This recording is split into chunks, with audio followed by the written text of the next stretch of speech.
By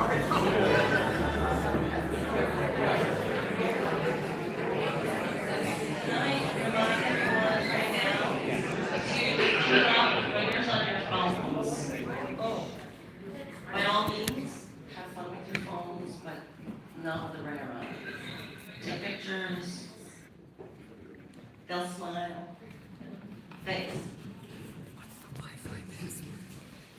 Good evening, everyone, and welcome to the Coalition of Civics First Candidate Forum.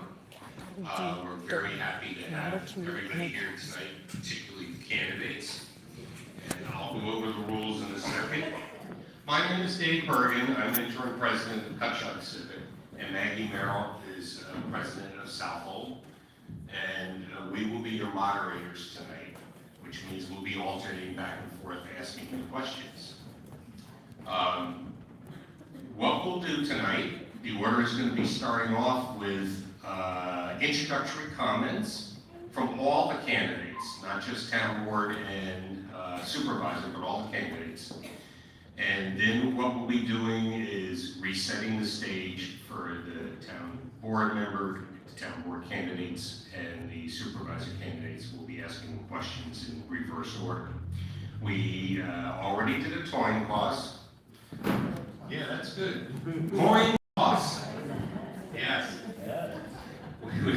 To determine the order for tonight, so that this was done completely at random. And so we've predetermined already the order who's going to go first with introductory comments, and then for the town board and supervisor candidates who are going first with answering the questions. And the questions, when we get to them, somebody will go first, and the other candidate will answer the same question, and we'll have a new question, etc. So the candidates will all have the same question that they'll be answering. At the end, there'll be a chance for closing comments for the 6 remaining people on stage. And those comments are limited to 2 minutes, closing comments.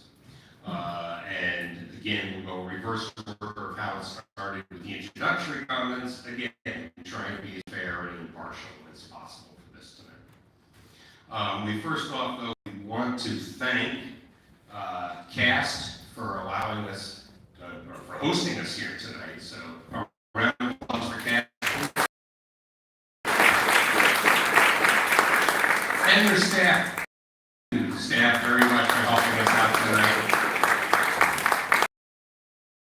Of course, we want to thank the North Fork Civics, and I want to in particular thank Maggie as a co-moderator here tonight. And we also want to make sure you know that there is another one of these forums coming up Saturday morning in Orion at Pocatuck Hall. That's this Saturday morning. No, 28th, I'm sorry, thank you, the 28th, I have it written right here. So, the 28th at 10 a.m. All right. Oh, yes, and thank you, East End Beacon, for being here, and you too, after that. Now, when we have a timekeeper, and we have, what we'll do is at 15 seconds before the end of the time, so for the... 30 seconds.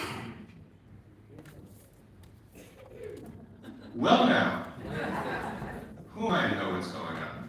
We are going to now, it's been changed to 30 seconds and 10 seconds before their time is up. There we go.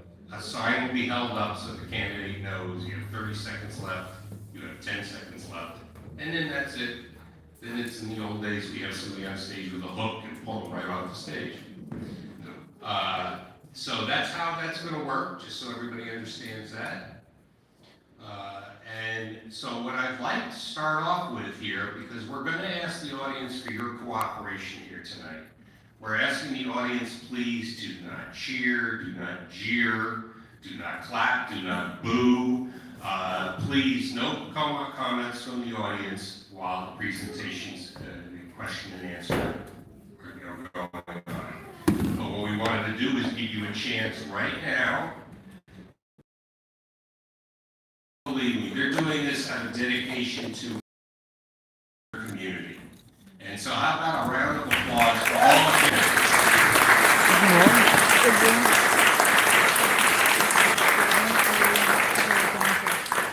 it, sit on your hands for the rest of the night. We do appreciate your cooperation with that. So without further ado, we'll go ahead and get started. And for introductory comments, there's 3 minutes each, and we're going in the order of supervisor, town board, trustee, justice, assessors, and then receiver taxes. You're the most important, so you get to bring up the root, okay? So, by coin toss, Al is going first. So Al hit the podium, and you have 3. I'll let you adjust the mic.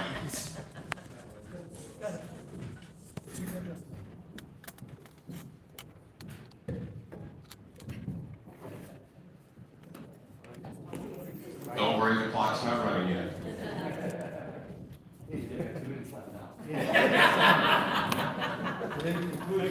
Yeah. All right.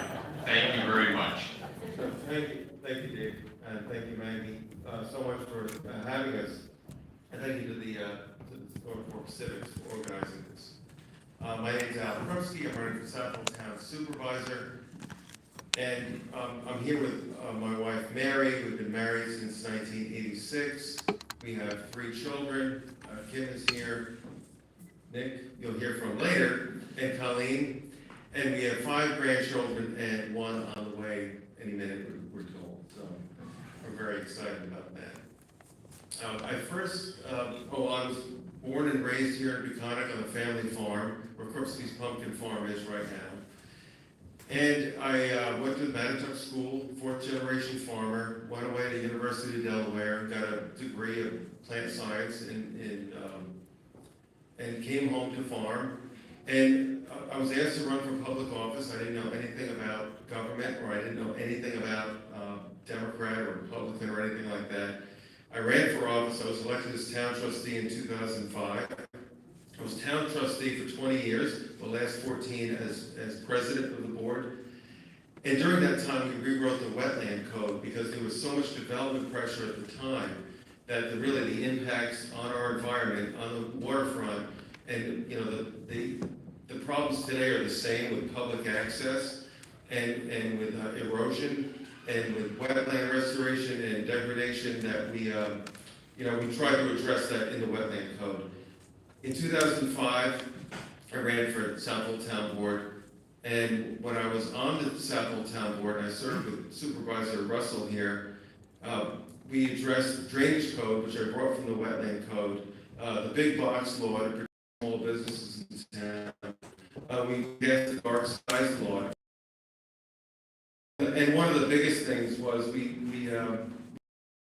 against the federal government to zone Plum Island upon sale, so it couldn't be sold to the highest bidder. That's still an ongoing process, but Plum Island would have been, I'm sure, sold a long time ago by now. Who knows what could have been proposed there without zoning.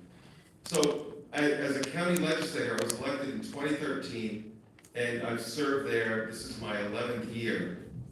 And I'm stepping down from that job to run for, because I could have had one more 2-year term. As county legislator, we addressed a lot of wastewater issues. We addressed a lot of land preservation issues. And as an East End legislator, I always made it clear that the East End is so different from the West End.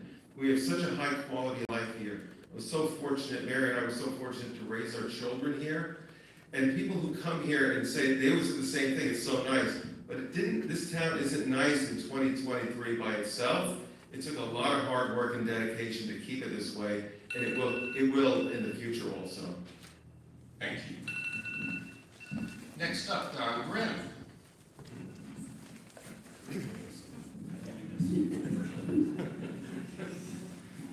Hang on just a second. Hello, everybody. My name is Donald Grimm. I'm running for supervisor on the Republican slate. I moved out here in the early 70s. In the early 80s, I started a family business up on Oregon Road in Cutchogue. Late 80s, I married my girlfriend of 7 years, and I'm still married to the same girl today. I have 3 daughters, 3 strong, independent girls. My oldest one, Jennifer, works for Macy's corporate headquarters. The next one down, Danielle, is a CPA for Ernst & Young. She's married to a Navy guy. My youngest one, Tracy, went through the DARE program in the Southold schools, went through the ROTC program, became a junior firefighter in Cutchogue, went on to be a full-fledged firefighter in Cutchogue, where I am today. She joined the Navy, became an anti-submarine warfare officer.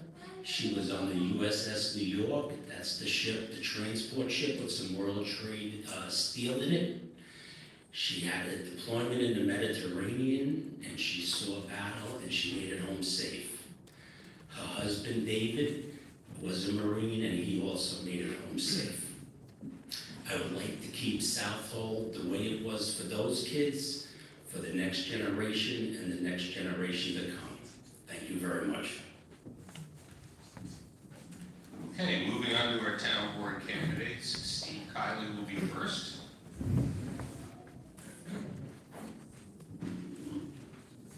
Good evening. I'm Stephen Kiley and I'm running for town board. But before I get into my opening, I wanted to thank CAST and the Norfolk Civics for hosting this very important event and for all you do for the community. I'm a married father of 4, my wife Julie is here tonight, and a 20-year municipal attorney. I'm currently the Shelter Island Town Attorney and the Mattatuck Park District Attorney. Southold Town, as we know it, lives or dies with this election. The rural character of Southold, steeped in agriculture, will either be fostered or forgotten. Development pressures are circling us like wolves, whether it's housing sprawl, mega hotels, or battery storage facilities. Did you know in the communities that you represent, just these civics, that 3,265 new homes can be built under current zoning? These pressures are being exerted in an environment where Governor Hochul wants to mandate that we build 473 homes every 3 years, regardless of our zoning code and regardless of the plan, and automatically rezone the areas around the Mattatuck train station and the Southold train station to high density, where it would equate to 15 units per acre. The perfect storm continues. The next town board will be rewriting the zoning code, and we already have a consultant that's on the record saying that zoning is inherently exclusionary. What I hear when I hear that is high-density housing and potentially getting rid of minimum lot size. You deserve to know how your town board candidates stand on this, on these issues. Not categorically say no to high-density development, battery storage facilities, and mega hotels. And yes to zoning that would prohibit those possibilities. And please don't just take my words. I believe that actions are stronger than words. Fact, I was the first local resident to go against Kathy Hochul and call her out on a housing plan. Fact, I had the planning board do about face on the processing of a proposed Oregon Road battery storage facility.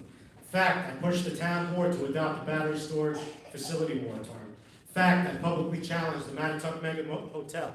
Fact, I orchestrated the stop of an apartment complex that was slated to be on parkland in the Peconic. As you can see, there is no need to guess where I stand, but qualifications also matter. I have 20 years of municipal experience. I've written laws in Southold Town, particularly zoning. Steve, time's up. All right, I got more, and I'll get to it during the questions. Thank you very much. Thank you, Steve. Ann Smith.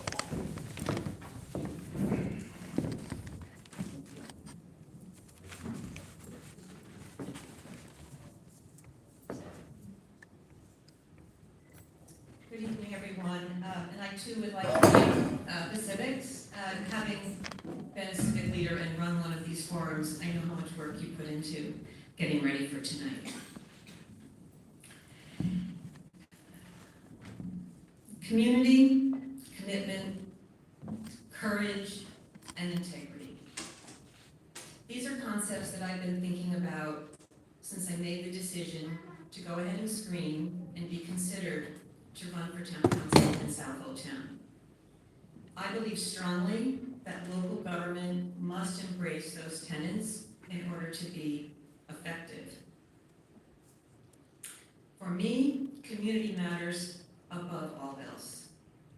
With a strong, connected community, we can tackle the big issues of the pressure of development, the need for a strong, vibrant economy, tackle the housing issues we know we're all facing, and continue to protect the preservation and conservation that those who came before us have put in place. And that's why this conversation matters to me. And even though we're not actually speaking to each other right now, I see this as the start of an important conversation that we hope to continue. In 1985, my husband Ron and I bought our home in Mattatuck, where we were blessed to raise 3 children. By 1996, I was here working as principal at Cutchogue East, which is one of the best jobs in the world, and eventually became superintendent of schools. And that work required collaboration, innovation, dealing with Albany and all of their mandates, and working together to make our school district and our community the best it could be. When I retired, I was talked into doing some work on the Last Green Corner initiative by the Civic, and within a few years, then was president of the Mattatuck Laurel Civic, which was a privilege to me. The Antibody Task Force gave me the honor of the Helen Prince Award in 2017 when I was superintendent, and I'd like to make sure we continue the important work of the Antibodies Task Force, because when you drive into our town, the sign says, becoming a bias-free community, and that's something we will continue to work on. I was also able to continue working with the North Fork Coalition for Behavioral Health, helping superintendents, our legislative partners, Family Service League, local hospitals, providing access for families and children in need of behavioral health services. I was asked by Southold Town Board to be part of the Police Review Task Force and met some of the most incredible people doing that work.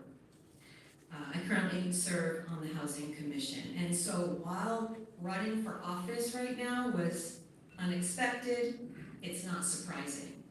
And I am grateful and proud to be a candidate for Southold Town Council. Thank you. Next up, Jill Doherty.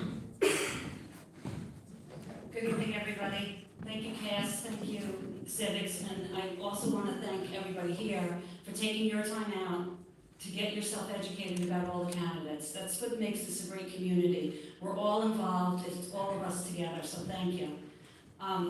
My roots start back in 1902 when my great-grandfather was ordained in the East Mary Baptist Church. He subdivided Gardner's Bay Estates in 1927, and my grandparents developed it, and we still have a family home there, and many relatives still have homes there. That's where I learned about the natural resources. It's a wooded area, and it was kept wooded. That was important to my grandparents, not to knock down the trees.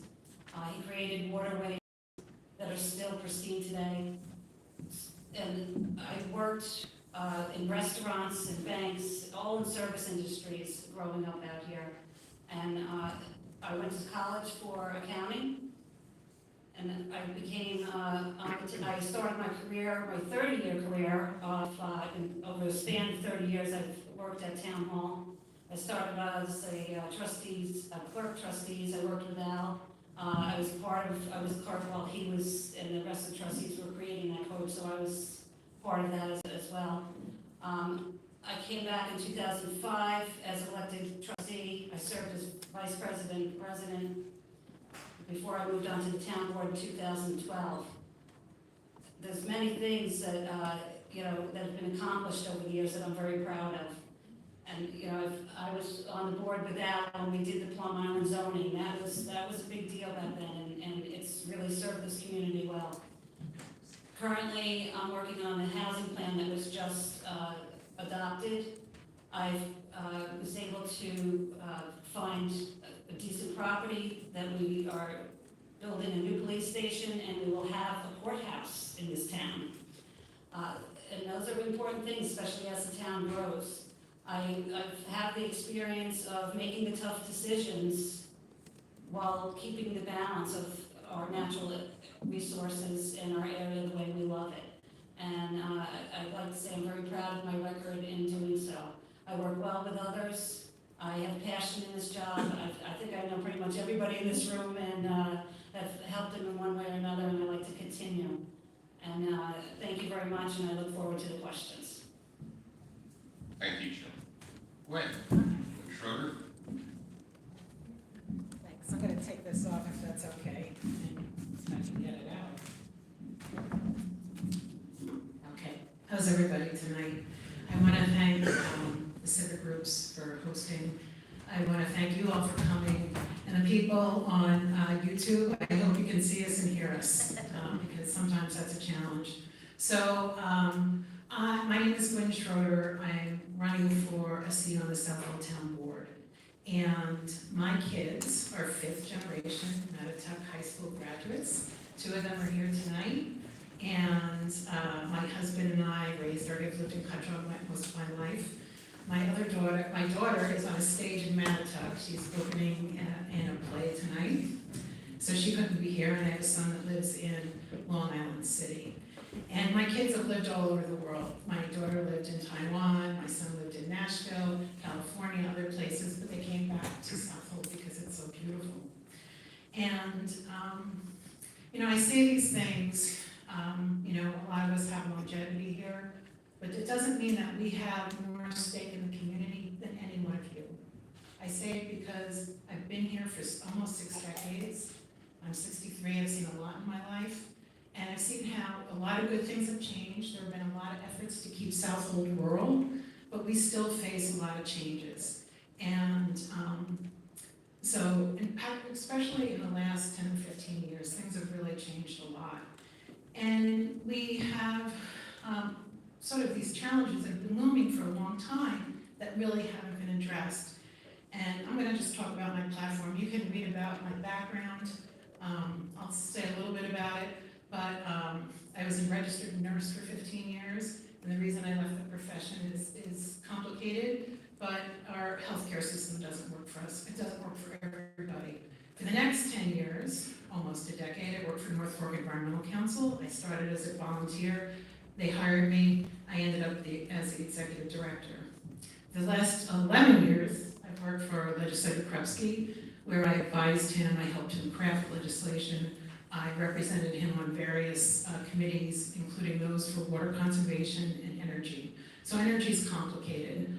But the 3 things I'm really concerned about is housing, environmental protection, and having a responsive government. And that's really important to me. Our community has become gentrified, and working class people are getting shoved out. And I believe we can have a healthy environment, preserve farmland, and keep the community diverse. That's important. I think a diverse community is a healthier community for a number of reasons. And so I don't think we can build our way out of the affordable housing crisis, because if density equaled affordability, Manhattan would be affordable. So thank you for coming and taking your time. I look forward to your questions and answering them. Thank you very much, Gwen. Next up will be the trustee candidates. Again, this was a coin toss to determine who goes first. And Nick, you were up first. Nick Krupski.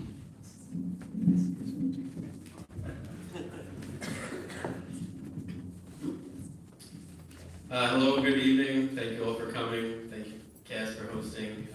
I appreciate you taking the time out of your busy lives to come out this evening. My name is Nick Krupski. I'm running for re-election as Southold Town trustee. I've been a trustee for 8 years now. People ask me when I first started, why do you want to be a trustee? At the time, it was because I grew up on the family farm in Cutchogue.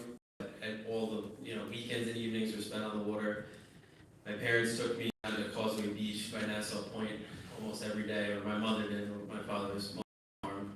But I spent a lot of time in Mud Creek, and eeling and crabbing and fishing for snappers.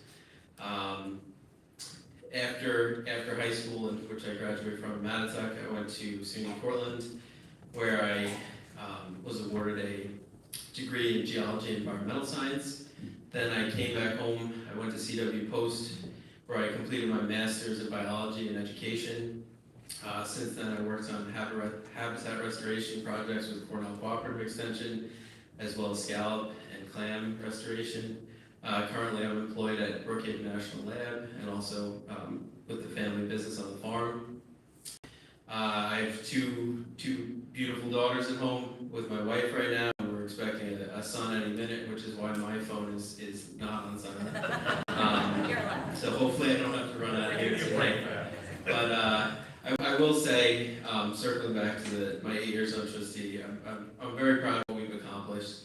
I've been a trustee with Glenn Goldsmith now this entire time, and it's been a real pleasure to work with him. He also really cares about the position. We've gotten a lot done. Outside my immediate family, I think I talk to Glenn, more than anyone else. So it's a part-time job, but it keeps us extremely busy. There's a lot of time spent with it. And I'd say the biggest thing that we've done is protected, public access and use. Not everyone can afford a waterfront home, but we want to make sure that everyone can use the waterfront, which is, I would say, Southold's most important quality. So anyway, I appreciate your support in November, and thanks again for coming out. Next up is Glenn Goldsmith. So thank you to Cass and the Southold Civics Association for having this forum tonight and giving us the opportunity to speak. My name is Glenn Goldsmith, and I'm running for re-election as town trustee. I've had the honor and privilege of serving as trustee for the past 8 years, and with your support, I hope to continue that service. A little background about myself: lifelong Southold town resident, born and raised right here in Southold. Currently live in Matituck with my wife and 2 sons. I work in the family business, Goldsmith's Boat Shop in Southold. Having a small business marine dealership, my livelihood and the livelihood of my family is dependent on a healthy and robust local marine environment that we can all enjoy. Having a marina also gives me a front row seat to all the challenges and issues that we face with living on the water. It is giving me knowledge and empathy for those that we deal with as trustees. I deal with the same issues as the applicants, go through the same processes, pay the same costs and fees. So I get it, I understand what everybody's going through. I am a 28-year member of the Southold Fire Department, an organization that has taught me the true meaning of community service.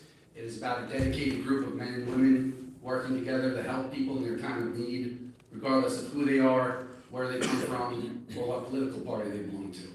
It is simply about doing what is right and helping your neighbors and community.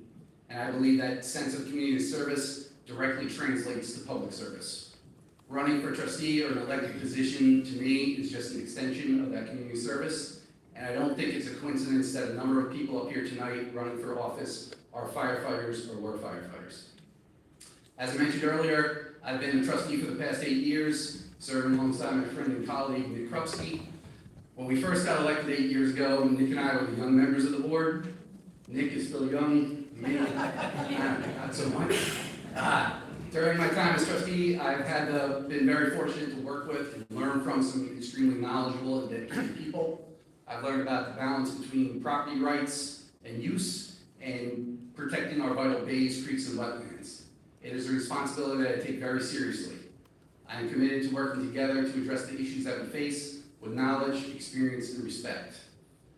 I am very proud of my commitment to public service and my proven track record. I've served as the president of the Board of Trustees for the last 4 years. The last 2 years I was elected as president, there was 4 Democrats on the board, and I was the only Republican. I'm very proud of the fact that my colleagues believed in me enough in the job that I was doing to support me regardless of political party. I think that's a testament not only to myself, but to the other members of the board, and a great example of what good local government is all about. We put aside our differences and focus on our similarities, work together to do what is right and what is the best interest of Southold town. That is one that I've done during my time as trustee with your support, but I hope to continue to do in the future. Thank you. Next up is Brian Hughes. I'm sorry, no. Dan, go right ahead. Dan Ross, Mayor. My name is Dan Ross. I'm running for re-election to the position of Southold Town Justice. served in that position in the last 4 years, and in campaigning, I kind of realized that the people of Southold want to know exactly what the Justice Court does. And so you know, it has both criminal and civil jurisdiction. The criminal jurisdiction is violations and misdemeanors, and mostly DWIs and matters that arise out of domestic disputes, and the violations are traffic violations. On the civil side, we have landlord-tenants matters generally, and disputes that arise out of business dealings. So that's the Justice Court, and if you're really interested, you're invited. You don't need to be invited because it's your court, but come down and observe. It's interesting. I'm sure you'll find it interesting.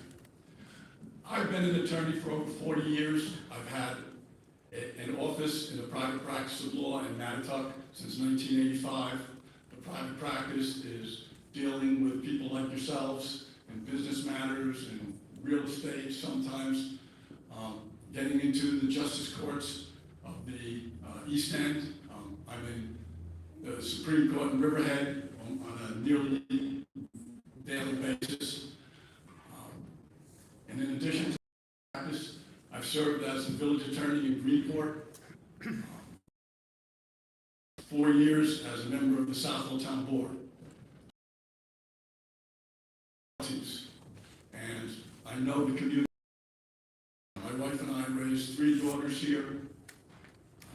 In connection with that, we had volunteer work. Some of my work included coaching youth. I've served as the chairman of the board of San Simeon. I was president of my homeowners association, various clubs, membership in. So I know the community. I know the community, and I know the law. And that's what is needed to be a good Justice Court judge. So I hope I can count on your support come November. Thank you. Thank you, Dan. Brian Hughes.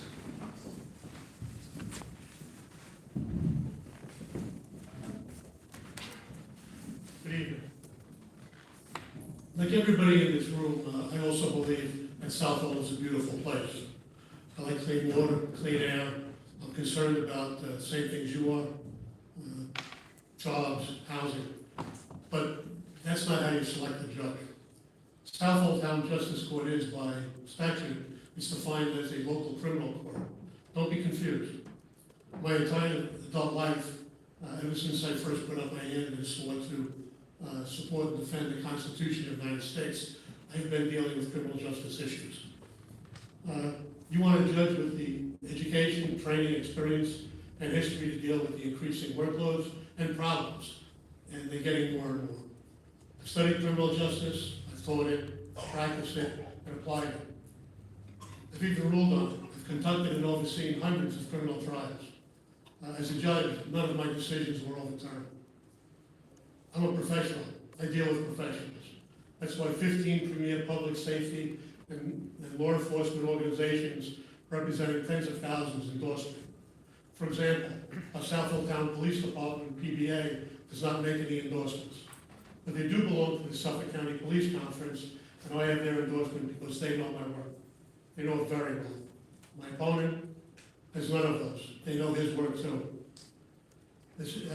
All he has as far as endorsements is the Defund the Police Working Families Party. Look what that's doing for New York City. If you want to know more about me, all you need to do is go to a website, useforjustice.org. That's useforjustice.org. Or you can simply go to the Democrats' website and they have my resume posted. They don't have my opponents, but they do have mine. If you want to know about my opponent, since they don't have his resume, all you need to do is read the Southold Town Justice Court Equity Report. It points out some deficiencies that exist in the court. For example, my opponent has reported that observers, people who have read this, you don't have to go to court if you just read this report. He's relied on the district attorney to make deals.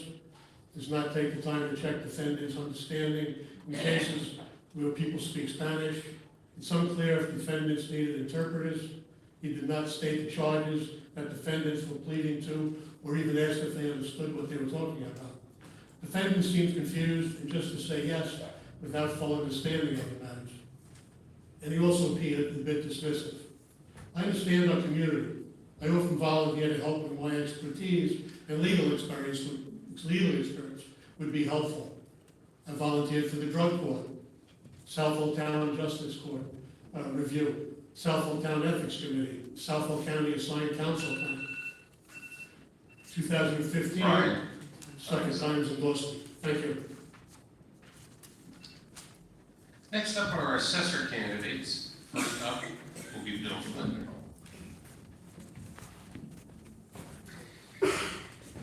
Evening, everyone. I'm William Flinter, and I'm running for Southold Town Tax Assessor. I gotta tell you, I've given a couple speeches now to different groups, but this is the first time we're up on stage and under the big lights. So I'm using a combination of deep breathing exercises, meditation, and the classic viewing your audience naked. I won't tell you which I'm using right now, but everyone looks great. I think everyone's here for two reasons. You want to know our qualifications and why we're running. So what are my qualifications? I grew up in Manitowoc. I went to Manitowoc High School where I met my wife. After high school, I attended Siena College where I earned my degree in finance. Came back home, started working for local bank branches, Capital One on Shelter Island, Greenport, Southold, Cutshog. I worked in basically all the hamlets that we have here. Have experience with a number of different customers. I had the great fortune to work for a couple different companies, like I said, Capital One. I moved on, I worked for Farm Credit East, where we did a number of different things for our agricultural community, for our nurseries, our vineyards, farms, and everything from helping them from taxes, lending, underwriting, mortgages and loans, to insurance for our farm community. I also worked for American Portfolios, who's a small brokerage up west. Got my license there to be a financial advisor, briefly worked for Morgan Stanley. From there, kind of realized that I missed my community. I missed my small town, I missed Southold. So I came back home. I started working for, at the time, People's United Bank. We transitioned to M&T Bank. It's where I've been for the last 6 years in Cutshog, right in the King Cullen Shopping Center. While I was there, I had my NMLS license, so I helped to get mortgages, home equity loans. We're the only bank in town that still accepts your property tax payments. So I know it's not the best time of year, but when you have to pay, we're the only bank you can come to, and I'm happy to help you with that. So I've worked for, like I said, a number of different types of customers and people in the community, our agricultural community, commercial clients, retail customers, so I have an understanding of the scope of everyone in the community. Why am I running? Because I love this community.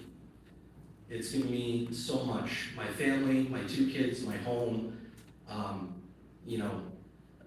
it's just afforded me so many different things. So, and I've been struggling to find a way to say this, knowing that I've known all my candidates and their family for literally decades. And it kind of just occurred to me that I'm not just part of this community is a part of us. So thank you all very much and hope we can your support. Thank you, Bill. Next up is Mike Pishinsky. Good evening. I'd like to thank everybody that showed up, cast in the Civic Association. Again, my name is Mike Wyszynski. I'm running for town assessor. Just a little background. I went to school, sort of like Nick, I went to school for meteorology. Ended up running a bookstore at the World Trade Center. $25 million store. I had a staff of 110 people under me. One thing you learn is leadership, how to solve problems, budgets, profit and loss statements, and dealing a little bit with real estate. After that, I went into health management in the optical business, did that for 20 years. And currently I'm now with Conic Landing as an EMT. My wife Laura, we moved out here a little over 25 years ago. And the first thing we noticed is we love this community. Had a son, Jack, he just started college, he's up in Buffalo. And we found out is what I want to do is give back. Anything from coaching Little League, hockey, soccer. From there, I went to joining the fire department, where I'm currently an interior firefighter, EMT. 2017, I was EMT of the year in Southold. You learn to lead, you learn leadership, and you learn to give back again to this community. So part of why I'm running is, again, living in Southold, but to preserve it too. As I said, I have a son, 18 years old, he's in college, and my question is, what is he coming back to if he decides he meets somebody and wants to live here? Is he gonna be able to afford a house here? Because those houses that we bought 20-some odd years ago, that was $200,000, they're now $1 million. You know, and figure by the time he's done with school, what are we talking, 1.3? So I don't know how much of a say I would have, but I will try my best to keep the prices lower, keep the taxes lower, and, you know, we all have children out there, grandchildren, we want to preserve what's left here as far as Southold town goes. So, again, I'd like to thank everybody for coming tonight, and thank you. Thank you, Mike. Kelly Fogarty, receiver of taxes.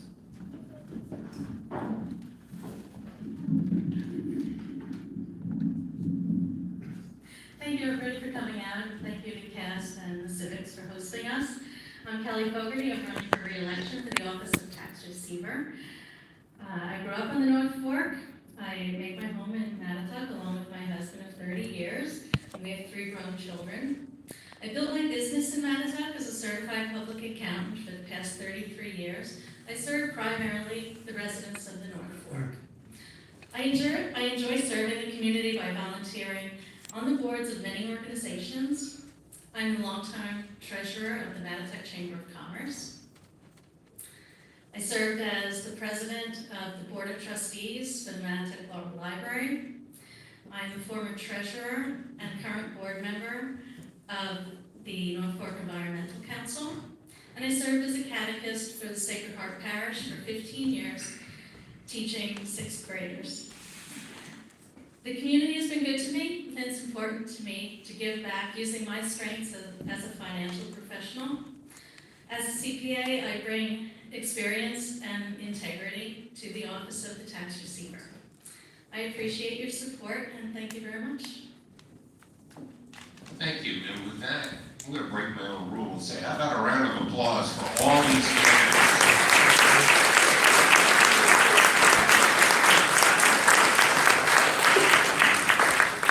What we're going to do now is take a minute to reset the stage for the town board candidates and the supervisor candidates. And we have reserved seats over here for the other candidates, or you can sit wherever you'd like. Just give us a minute.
You got everybody? I don't know yet. I'm just checking. We'll see when I get there. We need to move the tables a little. We can. No, it'll be all right. It'll be all right. You figure.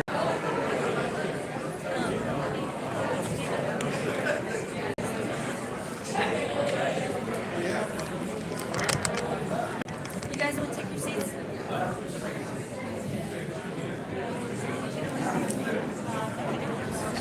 There we go. Can you please take your seats? Sorry if it seems like we're rushing, but it's a long night.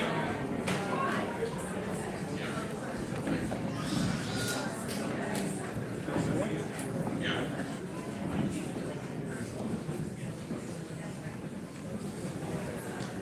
All right. As our last candidate gets to the stage, I'll explain this part. These questions were all derived from members of the North Fork Civic. We asked our members to please submit questions.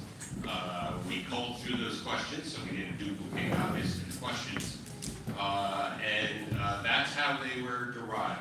The questions were kept secret, so nobody would know in advance. As a matter of fact, we only determined the questions today, so the final questions here. So believe me, they weren't leaked at all. We'll ask the questions. We'll start with a supervisor question, then go to a town board question, supervisor, town board, etc. We have predetermined by a coin toss who's going first, and we'll rotate as we get through the questions, trying to be as fair as possible. And then we'll have 2 minutes to answer the questions. Our timekeeper up here will give them warnings again at 30 and 10. 30 and 10. So that'll be the format. So we thank you for your patience as we move forward here. So we're going to start, and I'll just start off with town board question. And Mr. Krupski, you're up first. Yeah, I'm sorry. All right, your question is, challenging short-term rentals, zoning, and development need research and staff dedicated to work the problem and recommend solutions. What will you do to ensure issues receive the attention and time they deserve?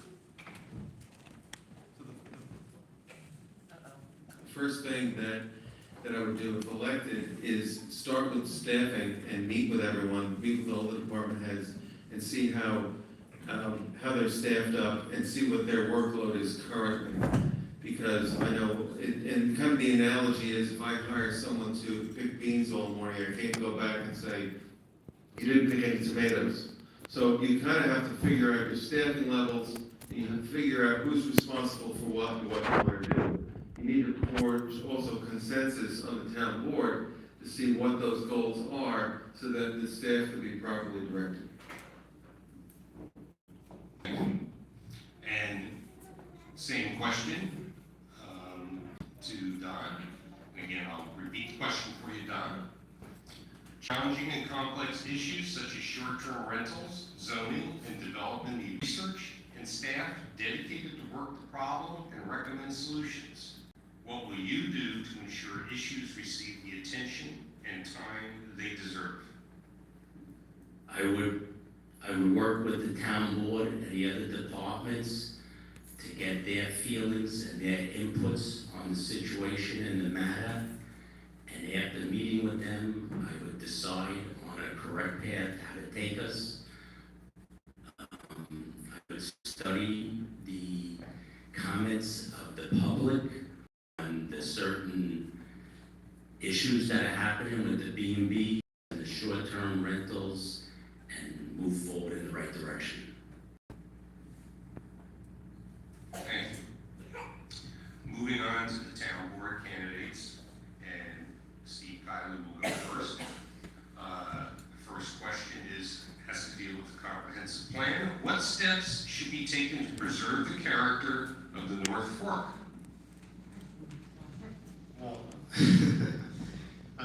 First things first, to preserve the character of the North Fork, you have to preserve farms, and you have to make farms viable. So what I would do is address that through, number one, CPF. We got to reallocate resources to purchasing development rights of those farms. And then you also have the farmer who, this is tough because farmers really do make this town, and we have to be able to foster the farms. All right, that's all I gotta say on that.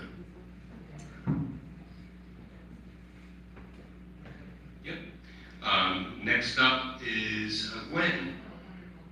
Hi, I'm glad my client likes the CPF because I worked to get this original CPF passed, so I'm very proud of that. I have a long history in environmental advocacy, and when I worked for North Fork Environmental Council, I actually was the key staff person for the Save What's Left program. And it's more than a bumper sticker, and now a book, very funny book. It was a series of policy initiatives that would preserve farmland. And although we didn't get what we wanted passed, I honestly feel that our advocacy pushed the town board to adopt the Conservation Subdivision Code, and that has preserved a lot of farmland. So farming, open space, character, but part of the character of this town is our people, and we have to preserve those too. And we just can't become a haven for the rich. So those things have to, but we can do it. It's possible, there's a balance, and we can achieve it. It's gonna take hard work and hard decisions, but I think we can get there. I think I can help that happen, so thank you. Thank you. I'll repeat it for you. What steps should be taken to preserve the character of the North Fork? Well, we have a very healthy balance in our CPF fund, and in the past 12 years on the board, we've preserved thousands of acres. We're educating the farmers on what that exactly means to them. We have a great agricultural committee and land preservation committee that we work with, and we have to continue that program because that's what this town is about, is our rural nature. And it also helps with our waterways, which is also part of that. We really, I've worked very hard in this area. We've worked great with the farmers, and we're going to continue that. And I think that, right now we're just beginning to look over our zoning code, and you have to make the tough decisions, and I've made the tough decisions to keep this area rural in the way it is. And it's you don't like to say no to people, but you have to weigh out what is needed for the town, but what is that going to do, the unintended consequences, and you have to make those tough decisions. I've done that, and I will continue to do that. Thank you. And Anne, and the question, what steps should be taken to preserve the character of the North Fork? Thank you. So when I think of steps, I think of doing things one at a time. When I think of this question, I think we have to do many things at the same time, and I think that we're capable of doing that. So when you just look at the fact that 40% of renters in Southold town are cost burdened, and 34% of homeowners are cost burdened, and the widening wealth gap in our community, that can't be step one, but it needs to be a priority. Preserving agriculture, continuing to preserve open spaces, that work is in place. It's a well-oiled machine, and we need to continue that and continue our partnerships along with the Peconic Estuary Program, all of our local environmental groups. I think that is also part of our character. I attended the Southold Town Economic Development Committee's forum on business yesterday, and what we heard from local business leaders was that in order to have a strong economy, we need a strong infrastructure. They need high-speed internet. They need cell towers that give them cell service because so much of their business is now done using online services. So the other piece of this, which I think Gwen mentioned, was, Southold Town's people are our greatest asset. We have a high percentage of people who are aging in place here, We are becoming a naturally occurring retirement community in some ways. We need to take care of the health and wellness of all of our community members, and I look forward to, in any capacity in the future, working with whoever is helping design the wellness center, and really think about that part of who we are as a community. I think when you hear the term community character, probably everyone has a different little picture in their head over what that means, And I think our civic associations have done a great job of having the conversations about what do we mean by that in our town, and how can we preserve it while knowing we have many projects we need to move forward. Question for the supervisors. Don, you're going to go first. Do you think there should be a reassessment of properties? And if yes, would this include all properties or just residential? And how would reassessments be made equitable and not onerous? It has been a while since the properties of Southold have been assessed for their value. Yes, it's probably time that we move forward with an assessment.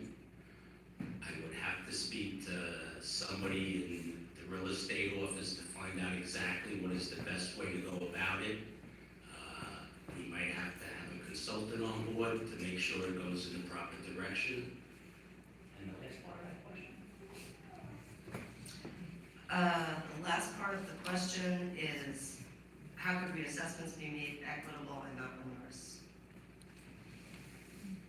Again, I would have to speak to an expertise on that matter and use their judgment call on how we go forward with it. So, property tax reassessment, you really want to have everybody pay what you'd be considered to be their fair share. And when you look at other towns that have IDAs that give tax breaks to companies or wealthy people, that's troubling because it shifts the tax burden to other people. So a whole town property tax reassessment is something that could certainly be looked at, as long as it's looked at equity across the whole town and doesn't really shift the burden from people from people who can afford it to people who can't afford it. Thank you. Town board. And first, we'll start with Whit. And we'll just move our way through that cycle as we move through the town board members. In what ways do you envision fostering a sense of community engagement and participation among town residents? So when I worked for North Fork Environmental Council, one of my biggest strengths was organizing. And I think one of the things we have to do is improve the town's website. We have to do better outreach. We should do a newsletter. People can sign up for a newsletter. And I always say government works best when more people participate. So regardless of who's elected in November, I encourage all of you to stay involved, because when government is not alone, it can go awry. So everybody should stay involved. That's really, really important. And I can't stress that enough. Years ago, when I worked for NFEC, and part of my job was going to all the planning board, town board, ZBA, trustee meetings. For years, I went to these meetings. And sometimes it was me and the press, and that was it. And only when things kind of hit people in the face would they show up. So it's really important to stay continually engaged in your town government. Local elections and local matters mean a lot. And, we face all these big problems in the world. We can't fix all of them, but we can act locally. We can do so much locally. So that's my advice, is like reach out, have better website, and we have the same platform at the county, which is onerous. It's like hard to find, it's clunky. I can't really see. You'll have to hold up high if I'm going over my time. And I think there's ways to improve that, so absolutely. Jill, next up. In what ways do you envision fostering a sense of community engagement and participation among town residents? Well, I have ran the Housing Review Committee for the past 15 months, basically on a weekly basis, creating the housing plan, and that was our community members, our stakeholders. The town board just made the zoning committee again of our stakeholders in this town. We, being available 7 days a week for the past 12 years to all the constituents, getting, talking to them, being involved in the community in other ways, and, Gwen touched on this, Jim Denizio used to take a picture at the beginning of town board, and it was just the press half the time. So we are, websites and everything can always be improved because technology goes faster than we can hold up to it. So that always needs improvement. And, we do the best we can to reach out, but we need everybody to stay engaged, stay what you're interested in. We have, we advertise for committee members we have a lot of committees in town, and the reason why we have committees is not to just push things off, it's to get the community involvement. So the code, the policies are your policies, your code. It's been my privilege to be your voice for the past 12 years on the town board, and everything I do is not because I want it, it's because you want it. So we have to all stay engaged.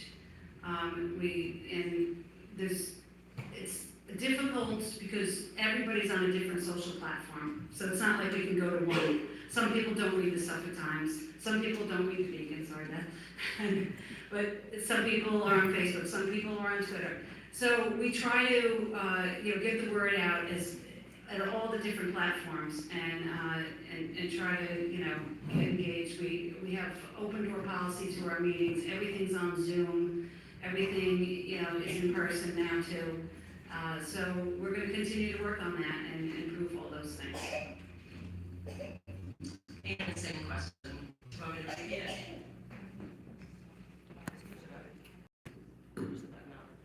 Okay, here we go. Fostering engagement. I completely agree with Gwen about the importance of communication and an ability to easily get onto the town website and get the information you need. I also, having been a member of the Housing Advisory Commission and been at many work sessions, I see what's happening with the different committees, advisories, commissions, task forces. I've listened in on transportation, different committees, and I think those are ideal places for community engagement. Many citizens and many residents in this town who sit on these important advisories to the town board, the planning board. And recently, I know that Supervisor Russell has spent a lot of time interacting with the North Fork Civics and holding some roundtables for them. Recently suggested after a meeting with them that they form an interdepartmental group, that they start looking at grants. It was all around water quality. It's that kind of back and forth. And as a town board councilwoman, I would be interested in really tapping into what those advisories and task forces are doing and making sure that they are achieving the mission for the town. I also have to say that when I think of engagement, again, I'm going to go back to wellness and health. Our local youth bureau, our recreation department, I just noticed they're holding an event for children in our town for Halloween. They're combining their forces to bring the teenagers in to work with younger children. Again, at the business forum the other day, there was a robust conversation about creating internships for not just high school students, which I thought about later, who are the busiest people in the world, but we have an incredible community college here, Suffolk Community College. And a lot of our students are taking that option and probably want to get out in the workforce and learn about kind of how to run a business or how to be part of something in healthcare. I think there are lots of opportunities for engagement. When you think about all of the community groups, I could imagine sitting with people from CAST, people from Parish Outreach, all of the groups that get together and spend and give their time to help people who need help and get those people together. There's just lots of ways to keep the conversation going, and I think we are more than capable of helping that happen. Thank you. Stephen, in what ways do you envision fostering a sense of community engagement and participation among town residents? All right, thank you. So local government isn't always sexiest. It can be boring at times. So people aren't like watching Zoom and like, oh my God, I was sitting in front of Channel 22 and saying, oh, this is great, this is great. So we gotta bring ourselves to the community. And the civics do a great job about giving forums. So if I was a town board member, I'm gonna be going to each and every civic meeting, and I'm gonna be bringing what's going on in the town to you guys, because you guys are very interested in what's going on. Also, I think town board members should make an effort to go to churches, go to schools, go to fire departments, Rotary meetings, Boy Scouts, and even the sports. I think, we have an obligation to get our message and introduce ourselves to the children of this town. So that's what I would do, and I think community engagement is very important, and having an informed citizenry is an amazing thing. And I like how Southold is so engaged. I just want to go right back. How much time do I got here, Mr. Timekeeper? 2 minutes. 2 minutes, wow. All right, so I got caught off prematurely, Mr. Bergen, when I was having my opening. But I just wanted to give you a little bit more about myself. I actually drafted Southold town zoning laws, including the transient rental law. I reestablished code enforcement in this town. I prosecuted Southold town code violations. I provided legal counsel to Southold's town board, zoning board, planning board, board of trustees, and departments such as building and planning. So I just wanted to make it crystal clear that I'm a very qualified candidate. And then I'm going to jump back to the first question about. Back to the question, please. That's all right. How much time do I have? 1 minute. 1 minute? All right, I'll defer. You don't have to defer. No, I'm all about, I finished my engagement answer. If we could stick to the question, answering the questions, and then, if you only need a minute to answer the question, that's fine. We all appreciate. But Thank you. you understand what I'm saying. Thanks. Okay, for question number 3 first for the supervisor candidates, and Al, you'll be going first with this one. And this, by no surprise, the majority of the questions we received had to do with affordable housing. So the question for Al, there are 600 names on the town's affordable housing list. Young families, young adults who want to live and work here, teachers, healthcare workers, fire department volunteers are all concerned about the lack of housing. We receive more questions about affordable housing than any other topic. The recently approved community housing plan calls for an increase in density in hamlet zones. How would you address residents who state that this increase in density will significantly impact their quality of life, the community character, and the environment? So that is a big concern, because when you buy your house, it's your house, and you're very concerned about the neighborhood you live in, and you're concerned about noise and traffic and who your neighbor's gonna be. So that is a very valid concern if there's going to be a zone change or a big change of use next door to you. So they should be concerned about that. There is, brought up earlier, there was the governor's plan to kind of take away local zoning and control, and also to have a state-appointed board that would dictate to the town how the land use and zoning was going to take place in each hamlet around train stations. And that was met with a lot of opposition. I mean, I was very vocal against that, and most people were against that, because local control of land use and zoning is really what's important in any community, whether it's New York State or anywhere else in the country. So there's a process in place for all of these projects that are proposed. Some have to involve zone changes. Now the town, and the town board and the supervisor, as of right, can reject any zone change without review. And that's it's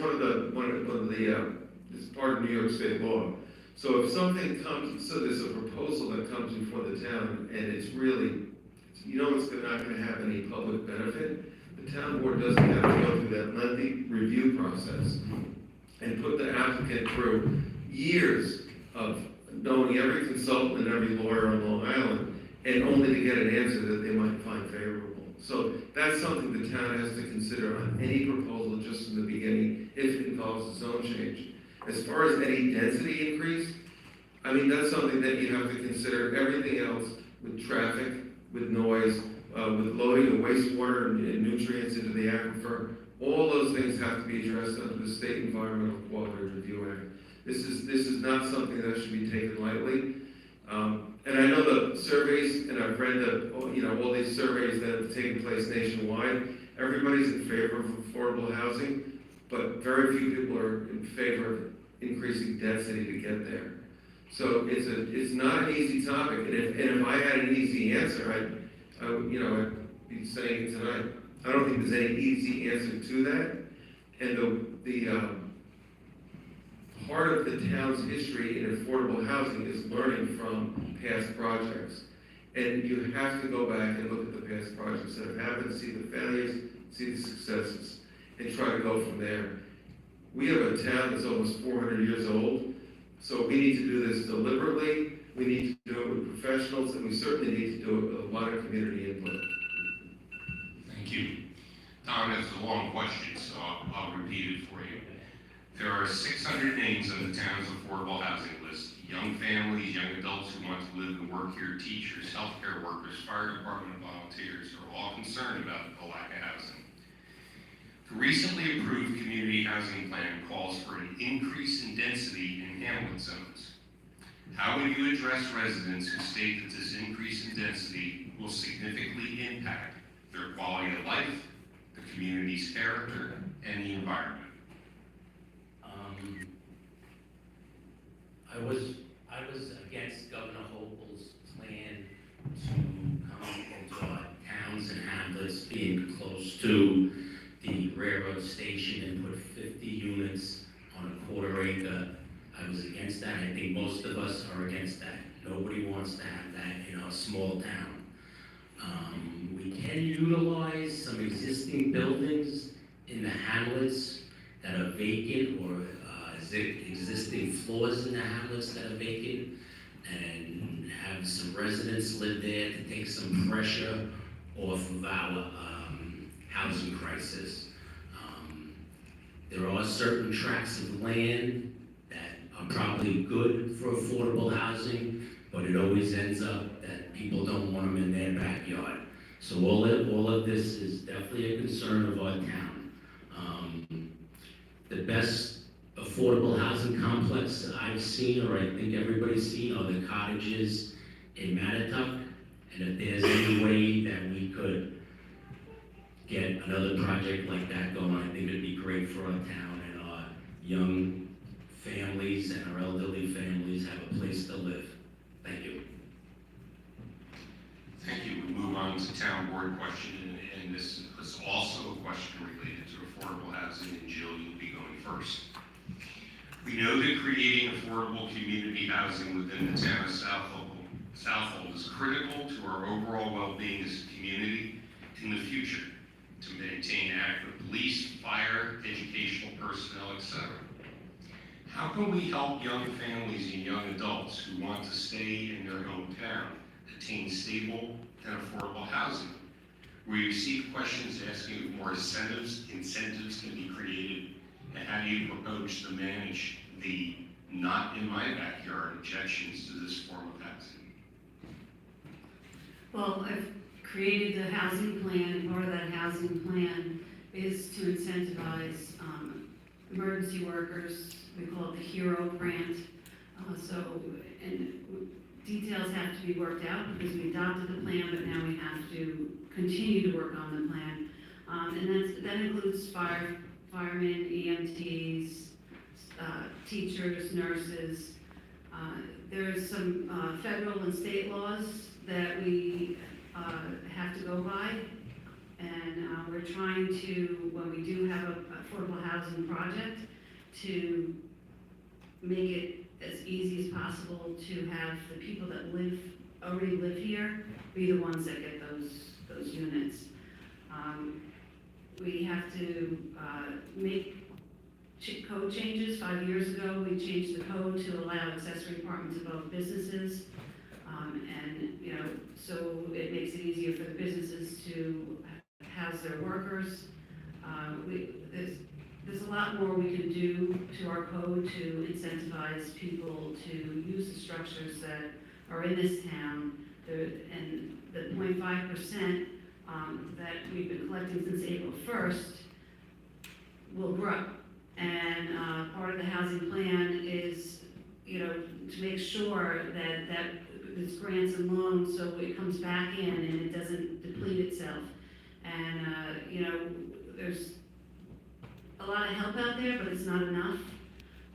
But we need to educate the people, the young people, so they know that they can have options and hope for attainable housing in this town.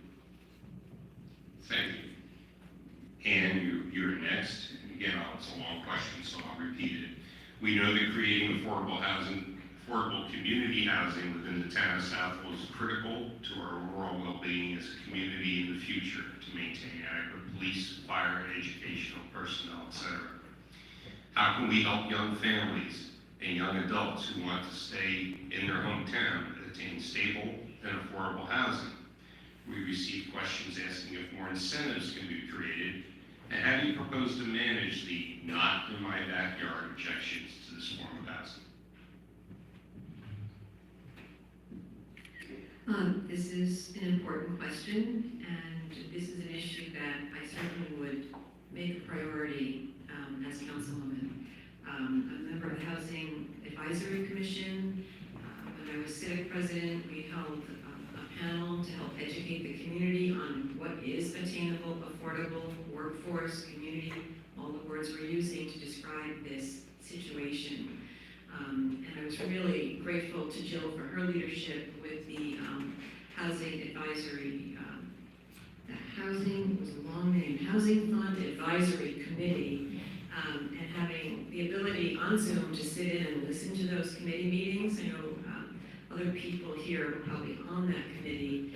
That was a diligent group who was put in motion because the voters approved transfer tax increase to create this fund. And as a result, they had to create this plan. And a plan is just a plan, but at least it creates some guidelines. It creates the opportunities, which I think was one of the words in the question, for housing stability. Housing stability is a great way to think about this. It's not just having a place to live, but having a place to put down roots.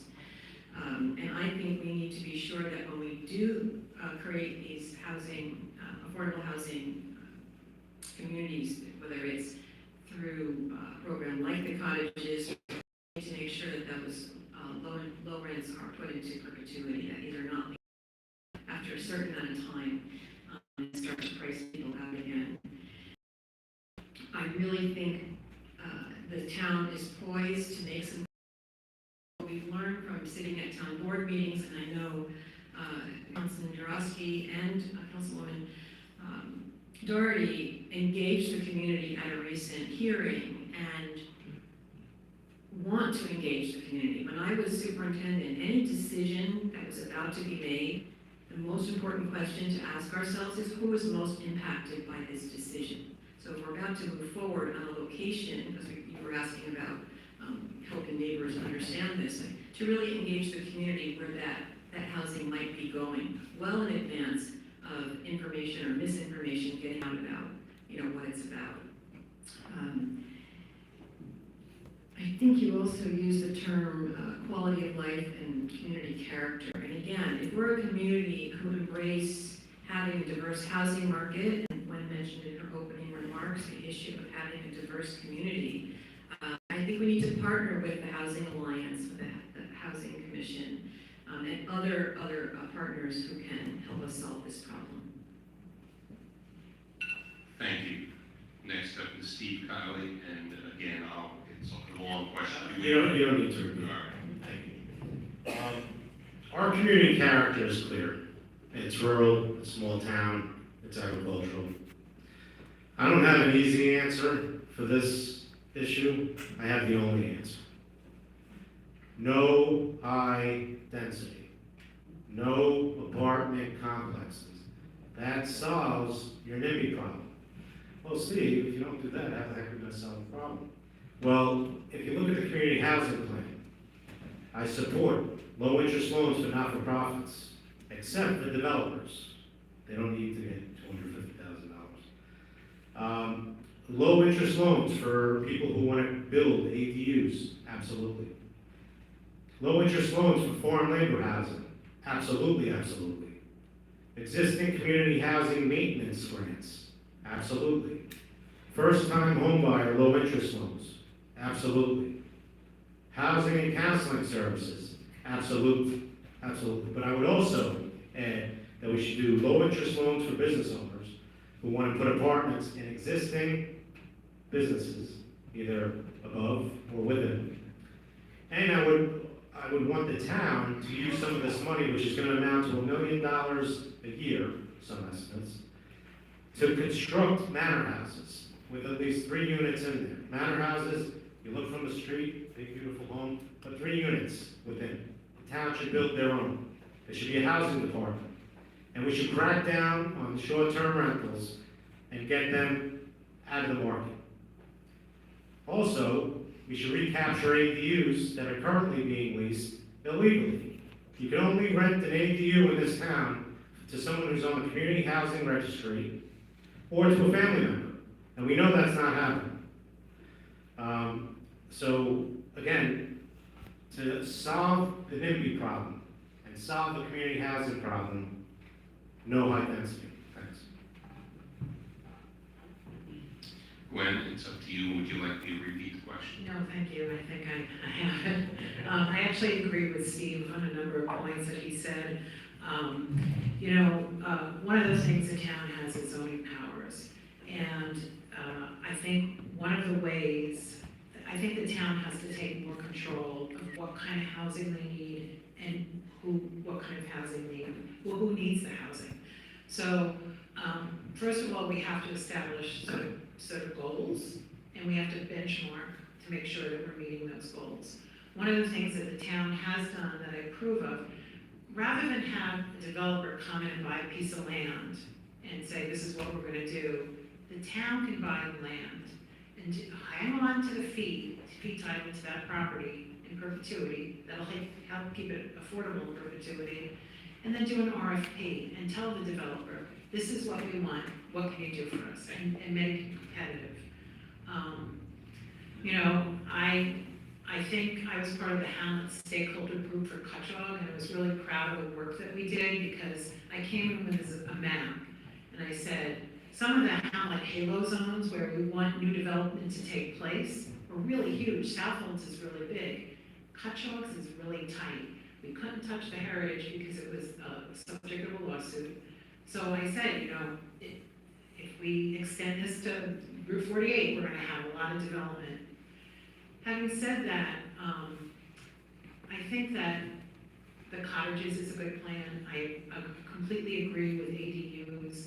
I think that I'm getting older, I'm 63, I have a big old house.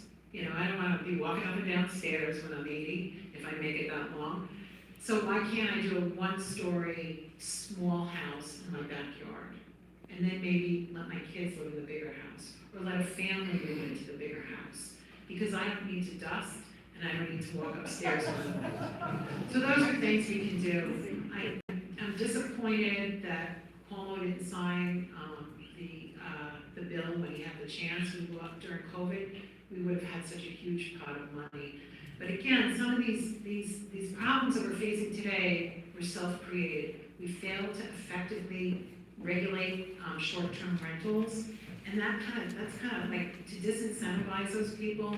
Now it's kind of the horses out of the barn. I hate to keep on bringing up NFEC, but when I worked for NFEC, we advocated for, we didn't call it a big house law, but this is in 2005.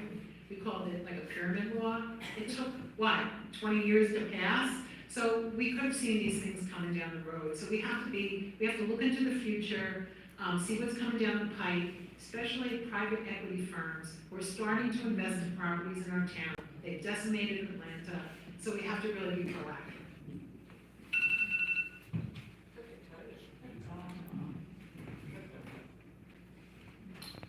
supervisor question now. Don, you're gonna go first. It is only a matter of time before a major storm hits us again, like Superstorm Sandy.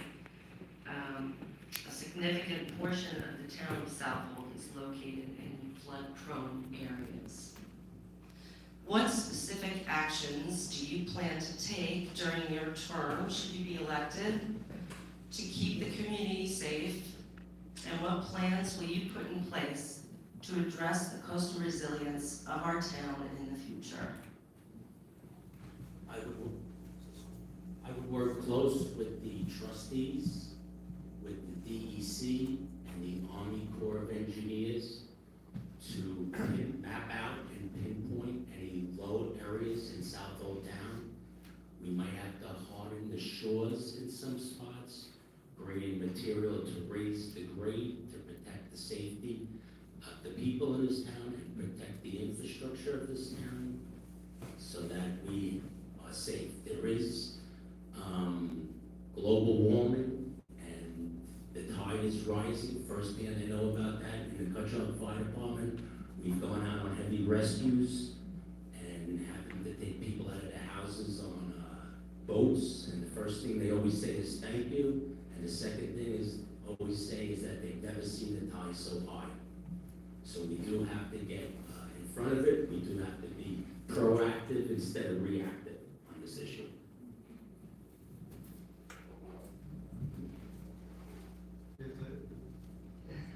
There's an emergency preparedness committee in town, and they work together with the county FRES, Fire Rescue and Emergency Services, to try to prepare a coordinated effort when there's a major, either natural or man-made disaster.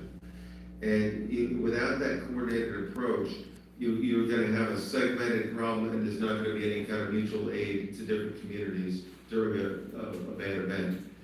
Now,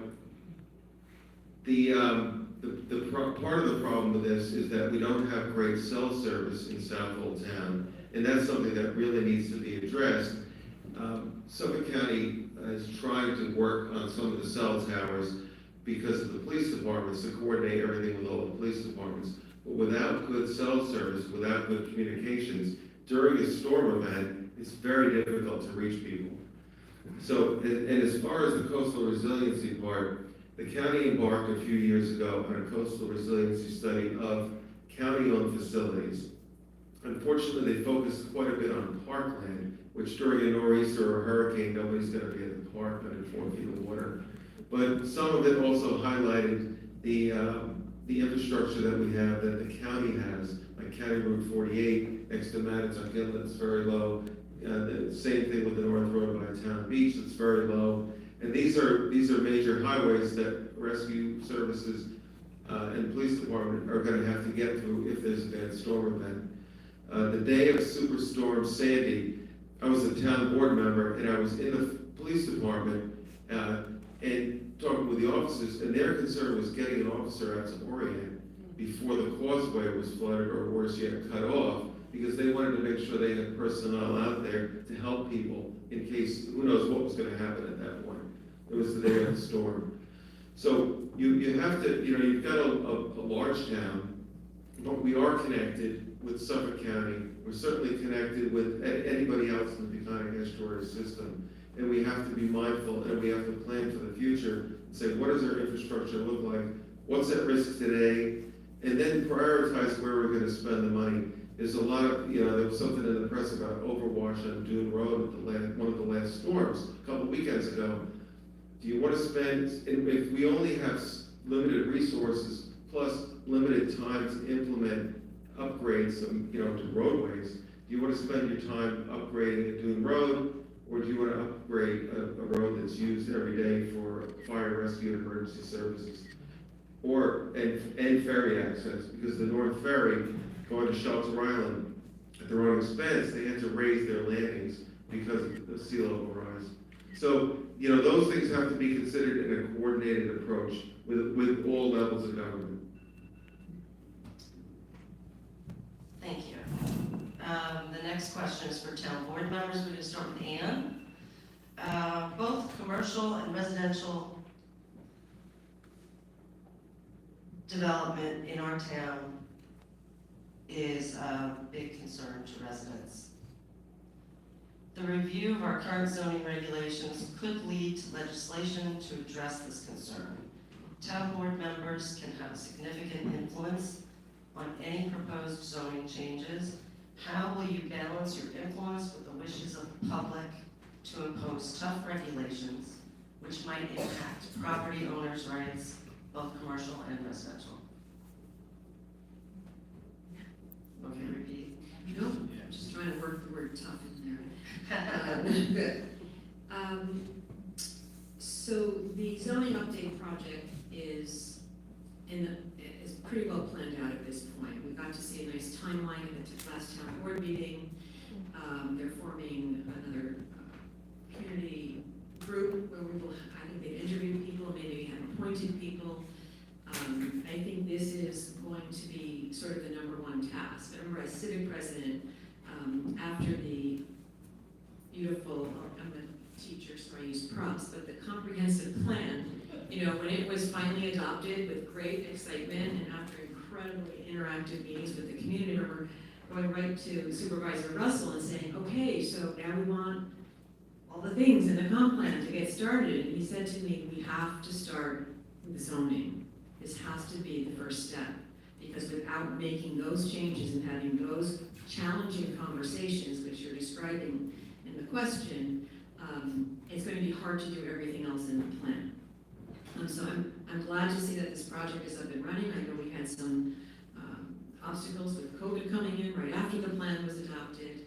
And I think that when I was listening to business leaders the other day, and they were asked the question, what can the town do for you to help you have a more vibrant, thriving business?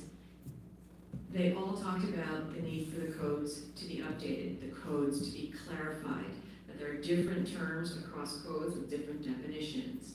And they had some creative ideas about how engaging with the town as they go through the zoning update project could be beneficial to them and allow them to grow their business and to keep it thriving.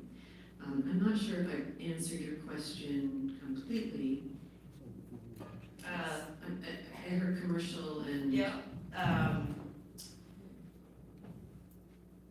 How will you balance your influence with the wishes of the public to impose tough regulations which might impact property owners' rights? Okay, so I think that is the balancing act that, again, as Al has already said, if I had the answer to that question, I would have given it to you all right away. This is a complex issue, and again, going back to who's most impacted by a decision that's about to be made, involving stakeholders, and kind of playing out the different, maybe unintended consequences of a change. So I think this is a big issue, and I will work hard with community leaders and those with expertise in the planning department, as well as the consultant they're working with. Thank you. Stephen, how will you balance your influence with the wishes of the public to impose tough regulations which might impact property owners' rights? Well, zoning is the most important tool of the town board. It can either reshape or maintain the town. First things first, I'm guided by protecting and preserving agriculture. And any business in furtherance and support of agriculture has my support.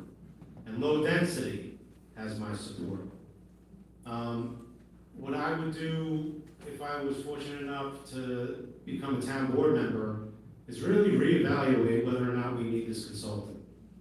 We have a committee that was just formed. We have a town attorney's office with about 5 attorneys. We have a fully stocked and staffed planning department. Why do we need a consultant from Cincinnati to rewrite our zoning code? I write legislation all the time for Shelter Island. We do not need to hire a consultant, particularly one who I said earlier, who says zoning is inherently discriminatory and exclusionary, which again could impact minimum lot size, height restrictions, and the like. That same consultant had an issue with another municipality because it went rogue. They had a comprehensive plan that was developed, and they wanted a map based on the comprehensive plan, and they delivered something that was the opposite. And there was a lot of pushback. So be very wary of this consultant. And again, I'll make sure that that consultant is very vetted before we go forward with them. But again, I would get rid of the consultant immediately because we can do it in-house and we know better what our zoning should be, should look like. Al said it best. We're in a position we are now because our zoning code put us in this position. Let's make it clearer, but let's keep the essence of it. Thanks. Gwen? Hi, okay. So I think one of the biggest issues in our town has always been that tension between private property rights and the common good. That goes back a long, long time. And I like my property rights, but when your property rights change the character of the town or decrease your neighbor's quality of life, then I think we need a better balance between those things. And, as far as housing, like, I think about, people, there was it wasn't even an application, it was just like, we're thinking about doing this. And people, rightfully so, came out, were concerned. And that's where I think the town has to, again, these are hard decisions, and they always, like about property rights, about development, they have to be balanced against our very limited resources, and that's a big problem. I want to just talk a little bit about the environment because that's where my heart lays. We talk about water use, right? So, and I talked about this a little bit last weekend. Suffolk County wants to spend $40 million on a water pipe to bring water to Southold because they say we have a deficit. And they say the deficit is caused by outside irrigation from lawns. And 50% of that water is wasted. So one of the things I'm concerned about, and I look back in the microfiche from 1983, there is a water conservation group that said, we have to depend on our own aquifer because when you start piping in water, that's going to spur on development. People have to have potable, clean water, but there might be other ways to do it. And I think the other thing we have to be really sort of cognizant of is we haven't done any really serious conservation. We're going to spend $40 million to bring in a pipe to water lawns. I don't know if that sounds like a little crazy to people, but it sounds unnecessary and a little extreme to me. I mean, at the very least, we have to conserve. So this is sort of off the topic of I think it's about making hard choices. Like we have to do what's best for most, right? And people aren't going to like that, but I think you have to strike that balance, and that's. Thank you, Jill. Can you repeat the question? Absolutely. How will you balance your influence with the wishes of the public to impose tough regulations which might impact property owners' rights? Well, the zoning code was put in place in the 80s, so it's well overdue that we take another look at it. Property rights are very important because we work very hard to obtain that housing and your property, and you want to be able to do what you want with it. However, it's our job as a community to make sure that our community character stays. And the town has hired this consultant for their expertise. They're not going to make the decisions. They're guiding us. We got a grant to do this because it's a very expensive, arduous job. And we got a grant to do this. The grant said that we had to do a community stakeholders committee, and we did that. We put 7 community stakeholders on that committee. They had their first organizational meeting this morning. And their their job is to vet out what the consultants and the town board come up with. So it's a community project, much like the housing plan. And it's gonna take a while, it's gonna take a few years. Like I said, it's long overdue, and it's important when you think of zoning, it's different sections, but you gotta also think of the whole, while you're, because one affect another. And it's all about the balance of zoning. Where do you want, maybe the apartments above the commercial zones? Maybe that's where all our apartments belong. And then keep the housing in the more residential areas. I mean, these are the questions and the things that we have to think through. And it's going to take some time, but everything you do has consequences. And we also have to find out, you can't just say, oh, this is a good idea, do it. You have to find out, think about the follow-through. Is it enforceable? The Airbnbs are a problem that came up on all of us. It's affecting the whole country, so we have to get a handle on that in order to get our property rights back. Because it's really, you buy a house to get to know your neighbors, not to know a new neighbor every weekend. So there's a lot of things we can do through the zoning. Okay, our last question for the supervisor, we're going to start with Al. In last year's North Fork Civic Survey, over 90% of the respondents, when asked what town government should prioritize, answered preservation of natural resources, rural character, farms, and open space. These concerns all lead to one issue, the overdevelopment and Hamptonization of our town. The question, what bold steps will you take to safeguard our natural resources, maintain our rural character, and keep Southold from becoming overdeveloped? So, we're having worked very hard with the Land Preservation Department in Southold for decades. I had a pretty good idea of the pace of preservation. And there were a couple areas in the town that we focused on. Open space, Laurel Lake was one. And over the years, it was just a work in progress always to preserve that whole area surrounding Laurel Lake.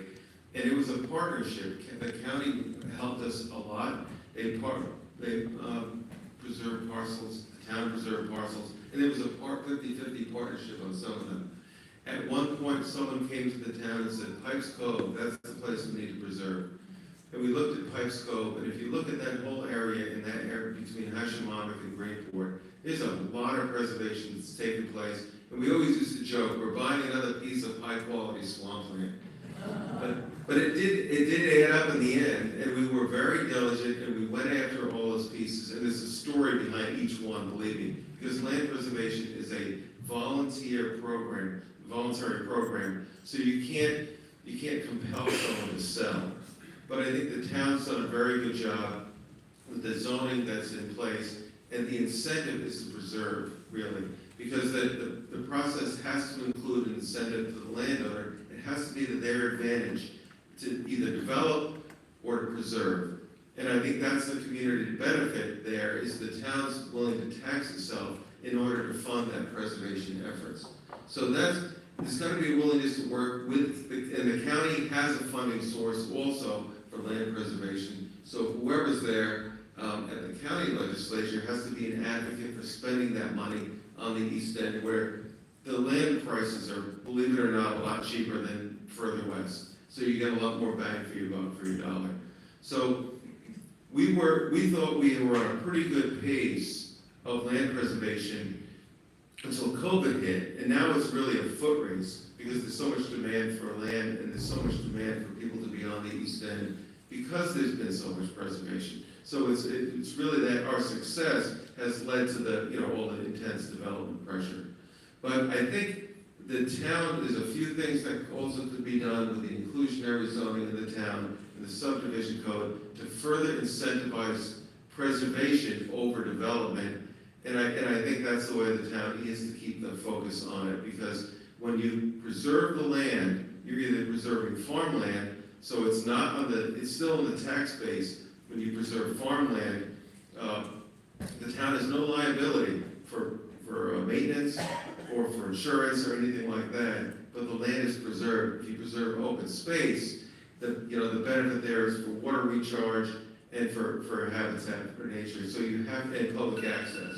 So it's a work in progress. Thank you, Don. And just a question, what bold steps will you take to safeguard our natural resources, maintain our rural character, and keep Southold Town from becoming overdeveloped? I agree with what Al said. I believe the town has been going in the right direction of buying property and buying development rights on pieces to try to keep development to a minimum. I think on the Scott Russell, we were preserving 38 acres, preserved to 1 acre of development. If we can keep that up, I think that's great.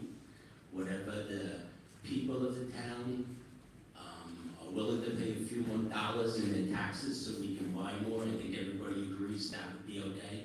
And just to preserve as much as we can, I think, and keep us moving in the right rural direction would be great. Thank you. Moving on to town board, Steve, going first here. Civic survey results stated loud and clear the importance of agriculture and our natural resources in preserving the rural character of our town. Clearly, tourism is an important part of the town economy. Do you think that the town of Southold should better manage the tourism that we now have, or before we seek to increase it? Again, any business that further and supports agriculture, I'm supportive of. We have a few farmers that are very, very successful, and they cause ancillary impacts on us, namely traffic. There's one on the west end of town, off the North Road, trying to get the sound out.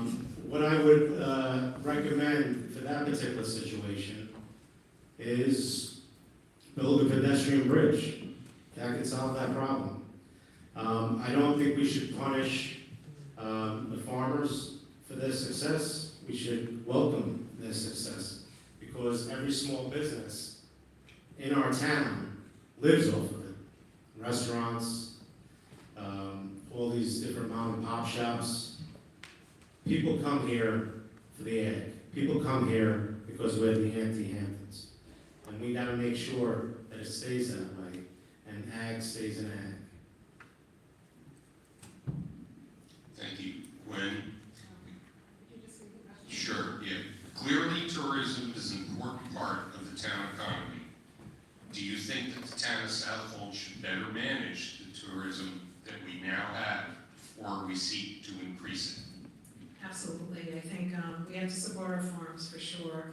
I have to laugh about like the Hopewell plan about the, building apartments and houses around train stations. We don't even have train service out here, so I know how that would go. So I think one of the things we have to do is really like, when we all get on a bus and go to like New York or Albany and lobby for better train service out here. That's one thing.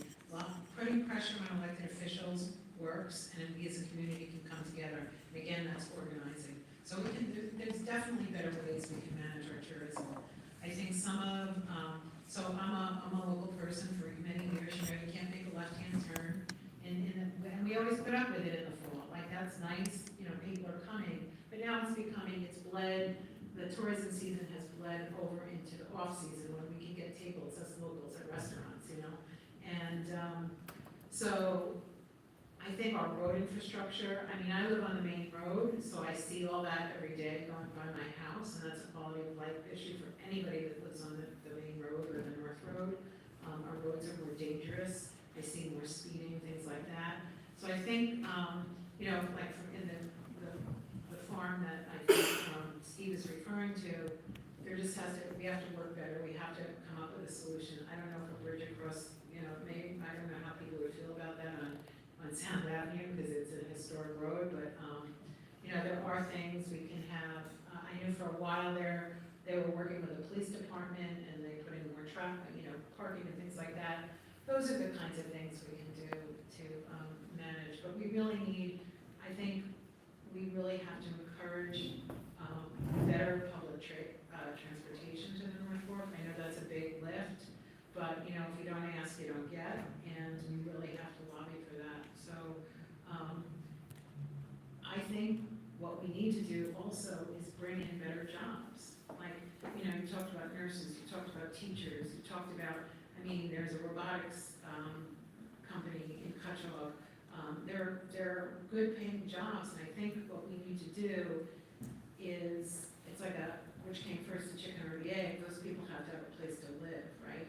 So, you know, tourism is wonderful, and I'm grateful for it because it keeps our economy going, but we also need to be a little more diverse in our economy. And we have to always ask, whose economy are we helping? Is it the people that work here, and the teachers, and the nurses, and the people that work on farms, or is it investors? And I think that's what we have to keep in mind. So, thank you. Thank you. Jill, you're next. Would you like me to repeat the question? Yes, please. Civic survey results are stated loud and clear the clear importance of agriculture and natural resources in preserving the rural character of our town. Clearly, tourism is an important part of the town economy. Do you think that the town of Southold should better manage the tourism that we now have before we seek to increase it? Well, our tourism, I guess you could say, is a good problem to have. We have this tourism because what I have done on the town board with my colleagues, because how we've kept this rule, how we've preserved thousands of acres over the years. And we've balanced that out with keeping the tools at hand by budgeting for the tools so the police department can have their tools they need to keep us safe. We've put these new speed signs up. We've increased our the road officers,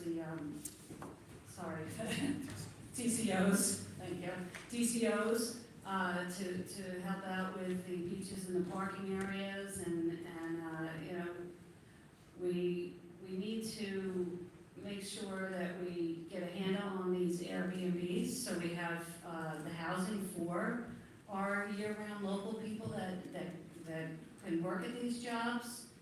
And it's important that we work with the farmers. The town board is always, like, we talk to the civics, we talk to the chambers, and we know what their issues are, and we have to keep the conversation going with all the groups, because it's all connected. You know, the businesses, the farmers, the tourists. And, you know, I can remember growing up here in Greenport in the wintertime, there was literally tumbleweeds going down this main street in Greenport because nobody was here. So it's really a good problem to have, that we have people out here year-round now. We're a small island, we're only 3 miles wide. We have to take into consideration, preserving our way of life and preserving the businesses that we have here and help them thrive, at the same time not overburden everything else. Thank you. And Anne? Got it. You got it, okay, thanks. So this has almost been a little exercise in my head of listening to what everyone just said, and it's starting to, like, if I had to go first, I wouldn't say what I was about to say. But echoing what Jill said, I remember complaining recently with my husband, you know, don't you miss complaining in the winter that there's no place open? You know, so there's the word balance is really standing out to me in this question. I think that's what's ahead of us, is this notion of balance. And as I was listening, Dennis Noncaro was on the panel the other day, and he said, remember when we wanted to bring the trolley? I was at another event out in Oregon, and so I think maybe even Catherine Kent may have brought this idea up, like working with the MTA and seeing about, well, what about a dinner train that just leaves from Attucks, and people can take it to Greenport and have dinner and come back, ways to ease the incredible issue with traffic that we're having, which I can now hear right after my neighbor's rooster crows in the morning. I feel like the traffic is signaled to start. But this idea of building a stronger, more robust, year-round economy just started to percolate for me. So if we had a stronger, year-round, robust economy, then maybe people wouldn't be as dependent on the tourism. Maybe. It just sort of popped to mind as I was listening. And I think someone else mentioned a more diverse economy, like different reasons that people can be here making a living, so we're not completely dependent on tourism. And that goes back to one of the other questions, which may have been at the beginning of this question, which is supporting the agriculture community. You know, how do we help them grow food so we have food and not grow food because it's entertainment? You know, we have to kind of find that balance. So I love this question, although I didn't when I first heard it. And it's primarily because of kind of the energy that came out of the conversation. I'd love to know what all you are coming up with as you're sitting there, because I'm sure there's some great ideas. Thank you. We have 70 more questions. You guys ready? So instead, what we're going to do is take those 70, and if you guys want them, I will forward 70 emails to all of you, and then you can answer everyone individually. Okay? So that's it. We're going to do closing statements now.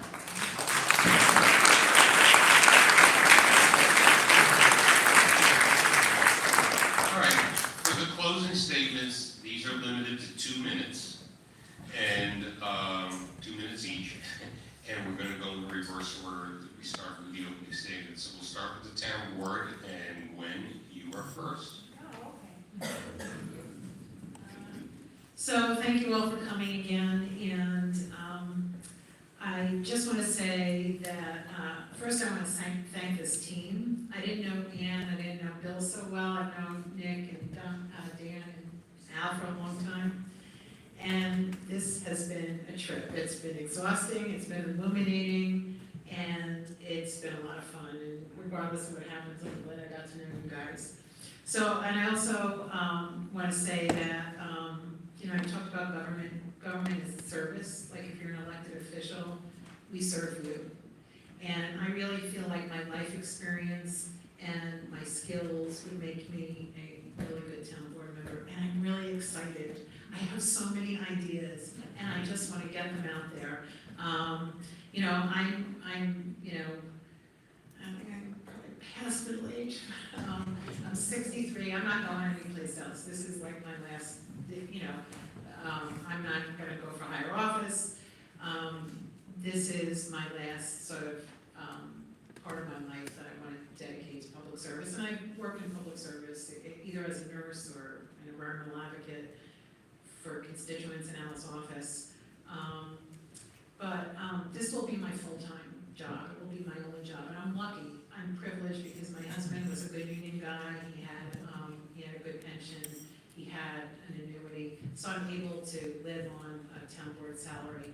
And people say it's a part-time job, but I've been hearing it. It's really a full-time job. And part of that is just informing people, informing yourself. You know, talking to people, listening to people. Half my job in the legislative office is reading. Reading is really important. So you know not just what's going on in Southold, but what's going on in the world and how that can affect Southold. And I think I'm particularly suited to do that. I ask for you vote for not only for me, for our team on November 7th, and thank you for coming. Thank you. Jill, 2 minutes. Well, again, thank you for making this happen, and thank you for everybody coming. My 26 years as fire department auxiliary member has really, you know, taught me a lot about the different aspects of the community, as well as all the service I've done for the town. And raising my kids in Matatuck was something that I wanted to do. My sister is in Port Washington, and I said, no, I want to raise my kids out here. She raised her kids there, and had an equally, you know, wonderful childhood. But it was a privilege to be able to do that and be part of the community. And I have the institutional knowledge. I have the know-how. I've done that have done the work, I've made the tough decisions.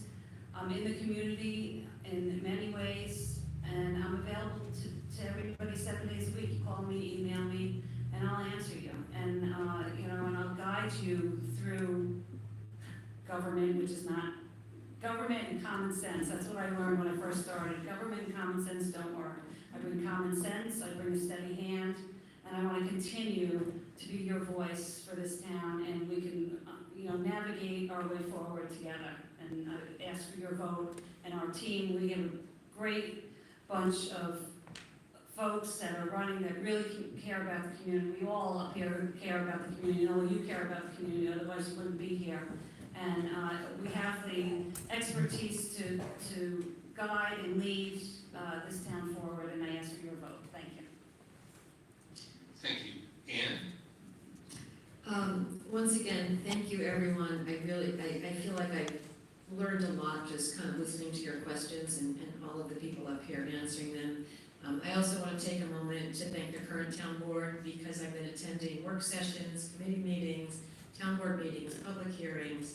And yes, it is a part-time job, but a full-time commitment. And we appreciate all of those who are currently serving and helping us get ready, hopefully, to take the next leg of the journey. I'll say it again, Southold town, our people are our greatest asset. They really are. And that is quite evident tonight. And my feeling about a strong community being able to tackle the big issues, it can be big things that the community does, like volunteering to be on the zoning update committee. Like, imagine what commitment you're making if you put your hand up for that. But it can also be the little things that create community and make us stronger and be able to handle the next thing. So right now we're dealing with the battery energy system, but there's something else around the corner. So if you simply show up next week and help the pollinator garden get planted, or you simply say yes to Charlie and help do the litter pickup, or plant flowers by the train station, if you participate in the compost pilot, our people energy is what keeps me going. And I think this community, and I know this well, has a deep well of courage. And we are there for each other no matter what happens in our lives. Walking the ELIH Walk for Recovery last weekend, I was struck by walking with people who are creating community while walking along this beautiful shoreline that I know is interdependent and needs our support. So I love this community, and I hope I have your support. Thank you. Steve? Thank you. In the selection, you have a choice. You have a choice to bring Southold forward or keep it rural. What do my opponents mean by forward? It means change, as they stated in their fundraiser flyer. But what change do they want? Just today I got a clue when I was watching the Zoning Update Advisory Committee speak. One member suggested that the term community character is a four-letter word and should no longer be used as it hinders change. And that high-density community housing projects, just like the ones proposed for Cutchogue and Peconic, should be permitted as of right in every hamlet. If that is not troubling, I don't know what is. I, on the other hand, will keep it rural. How? By preservation, protection, and prosecution. I will preserve our agricultural soul and our small town community character. I will protect home rule against high-density local, prosecute in the code enforcement realm, and finally, exterminate the scourge of short-term rentals. And also, I'll provide the police with everything they need to ensure we are safe, given that crime in our town has increased on a yearly basis, so we can return to leaving our front doors open and our keys in our car. Now is not the time to vote for someone that needs on-the-job training to vote someone merely because they're on your party line, nor vote for someone just because they're nice. Now is the time to vote for someone who will defend Southold, and I may not be everyone's favorite flavor, even my wife, not always her favorite flavor, but be rest assured that I'm the opposite of change. I have no wall of ashes against, and believe me, I will not break. Thank you, sir. Thank you. That gets us to the supervisor candidates, and Don, you'll go first with your closing statement. Thank you. Thank you all for coming. Thank you all for coming out. Came out here in the early 80s, bought a piece of property, a business piece of property to start my business. I had to deal with town hall to get all the permits on that property, which took 2 or 3 years. So I understand the whole town hall and what you have to do to get the proper paperwork to operate a small business. I understand that. I've dealt with them all. I have a 35-year running contract with Suffolk County. I've been a subcontractor with them for 35 years, so I understand how to deal with the county, understand who you have to go see when you have a problem, and have it figured out. I've been working for Southold Town under the police jurisdiction for another 35 years in emergency situations. If they call you in the middle of the night, you have to go out, you have to know what you have to do, you have to deal with certain people to get the job done. I've had to deal with the DEC and Department of Health. I will bring all this knowledge to the supervisor's position to make going through our town a little bit easier. I appreciate you coming out, and please vote for the Republican team, Ed Romaine, Catherine Stark, and the complete Republican Party here. Thank you very much. Hal. I find this really very encouraging. I've run in a lot of different elections with a lot of different people and against a lot of different people. And it's good to live in a community that's so engaged, that really cares, that has strong opinions one way or another. But one thing I found out over the years is the benefit of working together. And we're not all going to agree. Even some sides of the table here aren't going to agree with each other all the time. And when you see the problems in other levels of government, you see the problems that are going on in the world, it's because people just can't get past their own egos and say, yeah, we don't agree on this, but let's work together on that. Let's work for the greater good here. And maybe I don't win every argument, but maybe you move on as a community. So I am very encouraged also by the fact that there were 70 other emails that you know, sent.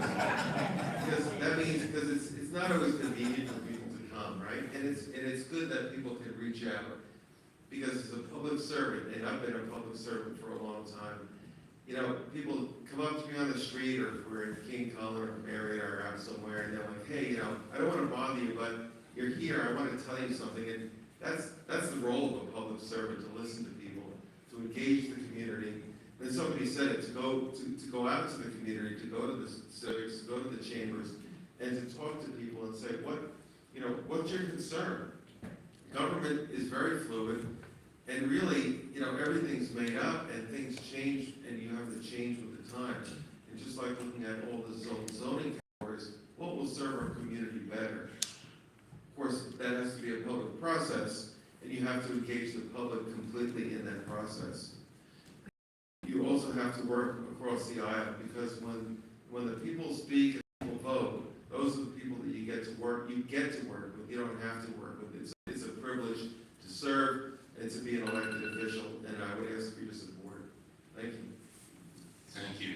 And at this time, you can get off your hands. And round of applause for all the candidates up here. Not just those up here, but those standing on the floor. So thank them all very much. We also, for everybody needs, we want to again thank Beth and East Beacon for YouTubing this. Thank you very much. So many thanks for her also. And finally, remind everybody of the second forum is on the 20th at 10 a.m. in Orion, Fall. Thank you for coming out tonight.